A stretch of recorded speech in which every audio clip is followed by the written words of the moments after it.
অন্ধকার থেকে যারা আলোর পথ দেখান, জীবনের পথ দেখান, তারাই শিক্ষাগুরু। আজ শিক্ষক দিবসে এমনই এক শিক্ষাগুরুর কথা আমি বলতে এসেছি। 1000 বছর ধরে আমি পথ হাঁটিতেছি পৃথিবীর পথে। তিনিও এমনিভাবেই হেঁটে চলেছেন জীবনের পথ ধরে আলোর পথে পথে। খুব ছোটবেলা থেকে তিনি বাবার সাথে সূর্য ওঠা দেখতেন, আলো ফোটা দেখতেন। আলো দেখতে দেখতে দেখতে দেখতে নিজের অজান্তেই কখন যেন আলোর বীজ বপন করেছিলেন গভীরে।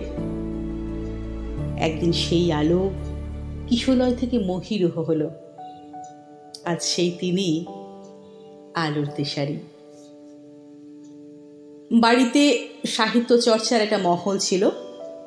মার গানে, বাবার গল্পে, কবিতায় রবীন্দ্রনাথকে দেখতে দেখতে, শুনতে শুনতে একদিন রবীন্দ্রনাথের পরম ভক্ত হয়ে উঠেছিলেন তিনি। যে বয়সে তার চকলেট কিনে খাওয়ার কথা, সে বয়সে জমানো পুঁজি দিয়ে ভালোবেসে গীতাঞ্জলি কিনেছিলেন।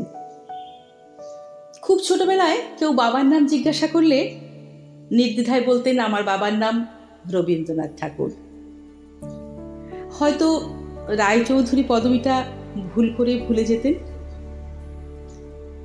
রবীন্দ্রনাথের মতো তাঁরও একটা বাউল মন আছে। সে মন আজও তাকে তাড়িয়ে বেড়ায় পৃথিবীর এ প্রান্ত থেকে ও প্রান্তে। রবি ঠাকুরের সুরে সুর মিলিয়ে গুনগুন করে গেয়ে ওঠেন, আমার এই পথ চাওয়াতেই আনন্দ। পথ চলতে চলতে তিনি সৃষ্টি করেছেন বহু শিক্ষা প্রতিষ্ঠান। সক্ষেত্রে তিনি এক উজ্জ্বল নক্ষত্র। চাঁদ সূর্য একসাথে খেলা করে তার ব্যক্তিত্বে। একাধারে তিনি সাহিত্যিক, প্রাবন্ধিক, সংস্কৃত জগতের পৃষ্ঠপোষক এবং উপাচার্য।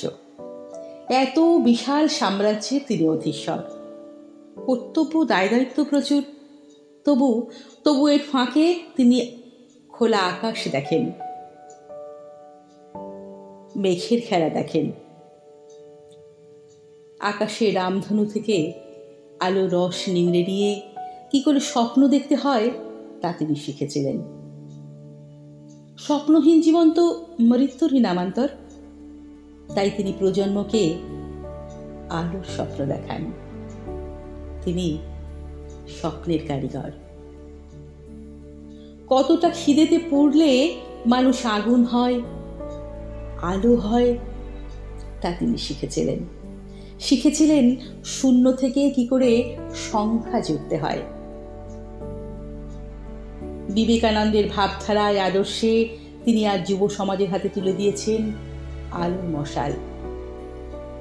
জীবন মানে তো ছুট, একটা লম্বা ছুট।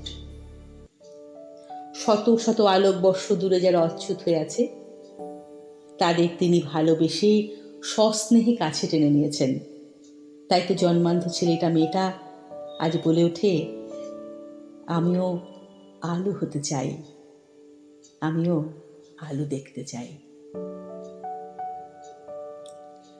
ওরা আজ সবাই আলোর চোখে সামিল।